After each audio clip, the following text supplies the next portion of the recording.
Welcome to our lecture on eukaryotic cells. So when we look at the internal cell, a lot of that came about from the use of the transmission electron microscope.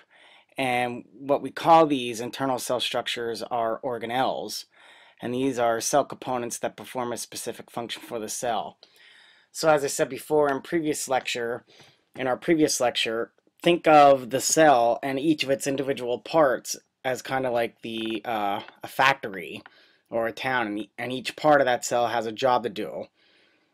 And as we go through, that will make more sense as we visit these cell structures. So many cells share common structures, and we already looked at that of the prokaryotic cell.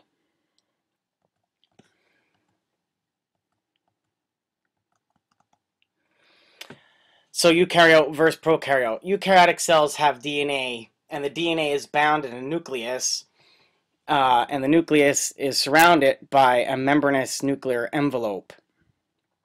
Eukaryotic cells have membrane-bound organelles.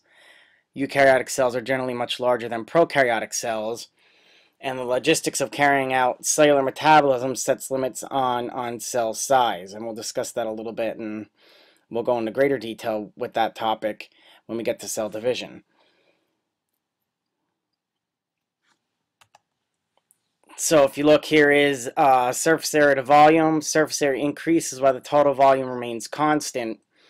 We'll break this down in class when we do our discussion and relate to cell's volume and its surface area as it pertains to that of the cell membrane when we get to our discussion of the cell membrane.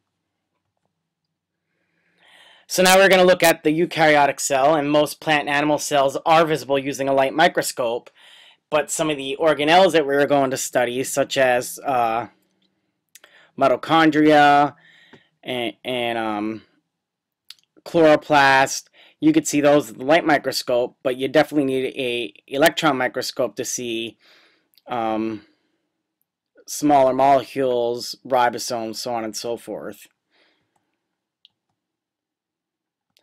So if you look here, we see the prokaryotic versus the eukaryotic cell. The large pink cell here is a eukaryotic cell, and there you can see the nucleus, and then these smaller dark purple stained cells, those are prokaryotic bacterial cells. Take a look at those and see if you can identify the cell shape of those prokaryotic cells as we discussed in class earlier. So U means Greek for true, caryon is Greek for kernel. So eukaryotic cells have this true kernel. And what that means is they have a true nucleus. Prokaryotic cells were before the kernel, before the nucleus came about. So cells that have a true nucleus, and they also have membrane-bound organelles. These are found in our domain Eukarya, and the four Eukarya kingdoms include Kingdom Protista, Kingdom Plantae, Kingdom Animalia, and Kingdom Fungi. So all organisms in these kingdoms are eukaryotic cells. Here we see the structure of a typical animal cell. We'll look at the individual structures within this animal cell, and depending on where the cell is in the human body, or what the cell is in the animal or the animal itself, some structures may be more common in a cell than other structures, and we'll talk about what each structure is each structure and its function. So here is that of a typical animal cell. Here is that of a typical plant cell. For the test, you need to be able to know the parts of the cell, their function, and then be able to identify parts that are in a plant cell that are not typically found in an animal cell, and those parts that are found in animal cells and not typically found in plant cells. So you need to be able to compare and contrast the plant and animal cell, and then also the eukaryotic cell with the prokaryotic cell. So let's start off. Our first cell structure, this is like the control center of the cell. It is the nucleus. It contains most of the genes in the cell, and we know that genes are functional units of DNA. DNA is stored in the nucleus of the eukaryotic cell. It is found, actually the DNA is found in the form of chromatin. So it's a complex of protein and nucleic acid from our biochemistry chapter. And the chromatin is the form of the DNA when the cell is not actively dividing. And when we get into cell structure, cell division, we'll look at the DNA condensing to form what you commonly hear as chromosomes. So the DNA is in the nucleus in the form of chromatin. It's a granular material.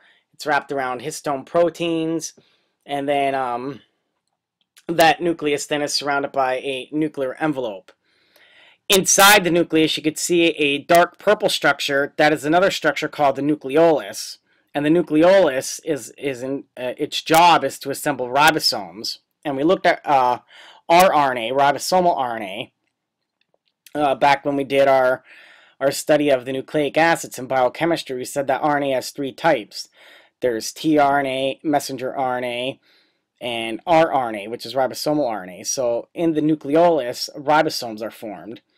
If you look at the nuclear envelope, there are little pores in the nuclear envelope. Those pores allow the message of DNA to go out and allows things to go in and out of the nucleus there. So when the message from DNA is transcribed into messenger RNA, that messenger RNA could then leave the nucleus and go out and bind to a ribosome.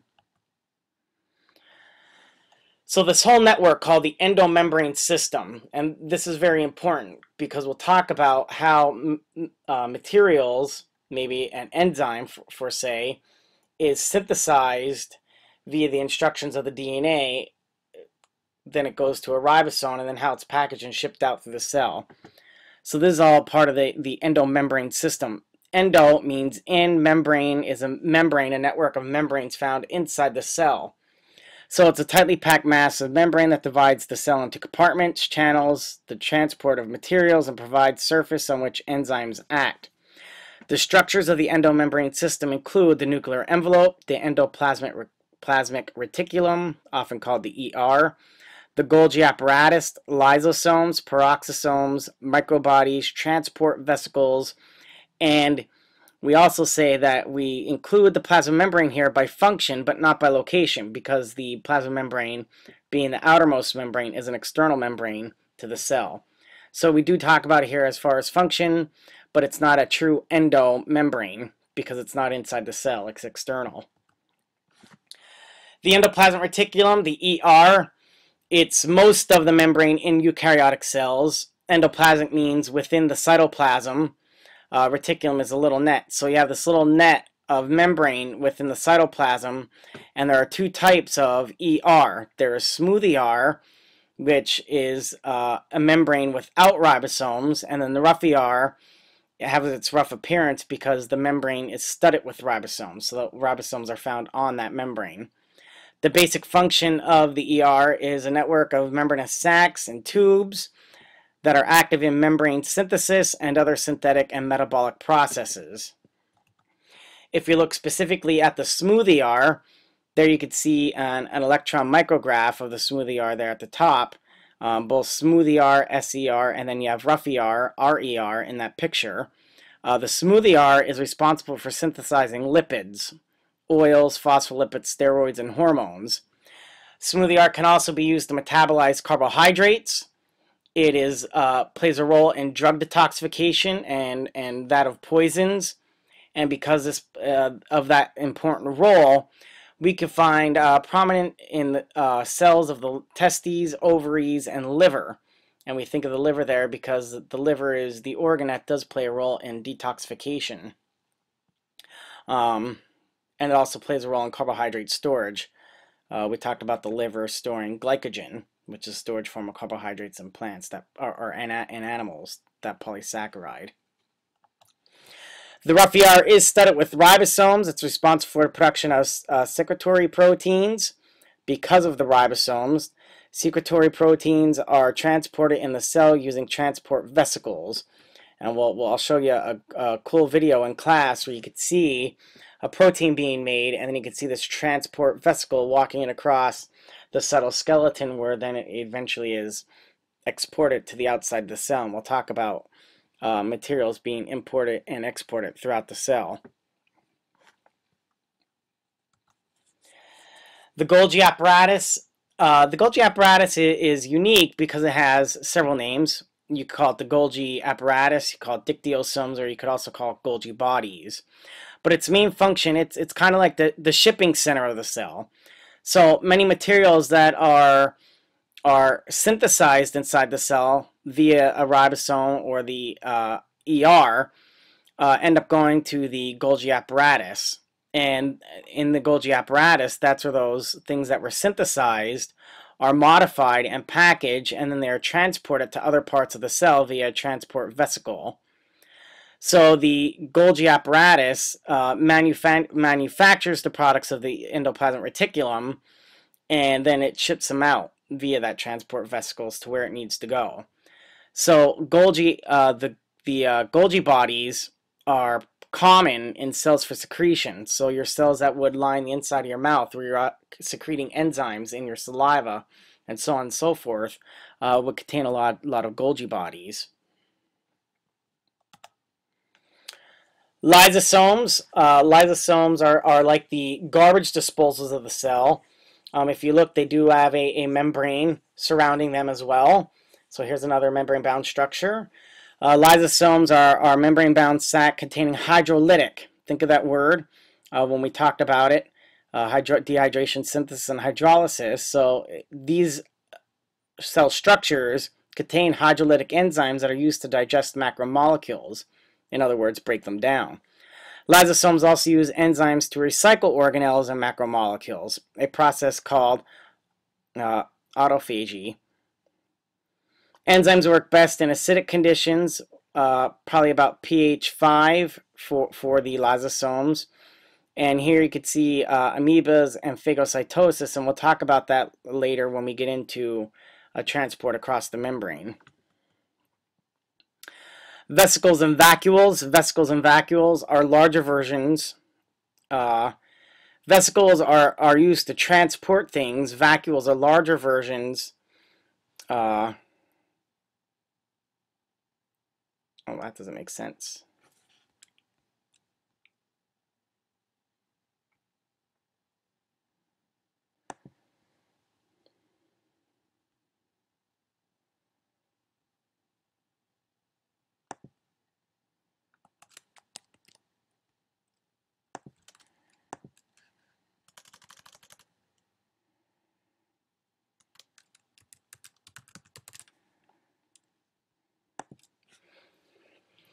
So vesicles and vacuoles are membrane-bound sacs with various functions.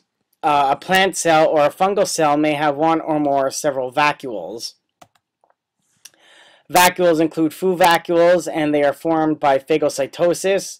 You could have contractile vacuoles found in paramecium, contractile vacuoles found in many freshwater protists, and that is used to pump excess water out of cells. And then, of course, you have the central vacuole, which is found in many mature plant cells to hold organic compounds and water, and we'll discuss that when we talk about the central vacuole and osmotic pressure. So here you can see an example of that central vacuole right there. So it stores nutrients, waste, and water, and we'll look at the tonoplast there when we talk about osmotic pressure and how it would exert water pressure, turgor pressure would be onto the rest of the cell. We have two energy-related organelles. Mitochondria are the sites of cellular respiration, and chloroplasts are found only in plants and algae, and they are the site of photosynthesis. Two chapters that we'll get in great detail later on in the course. Mitochondria and chloroplasts are not part of the endomembrane system, and then you also have peroxisomes, which are oxidative organelles. The mitochondria and the chloroplast is where we'll pick up with our next lecture, and we'll spend a little bit of time discussing those.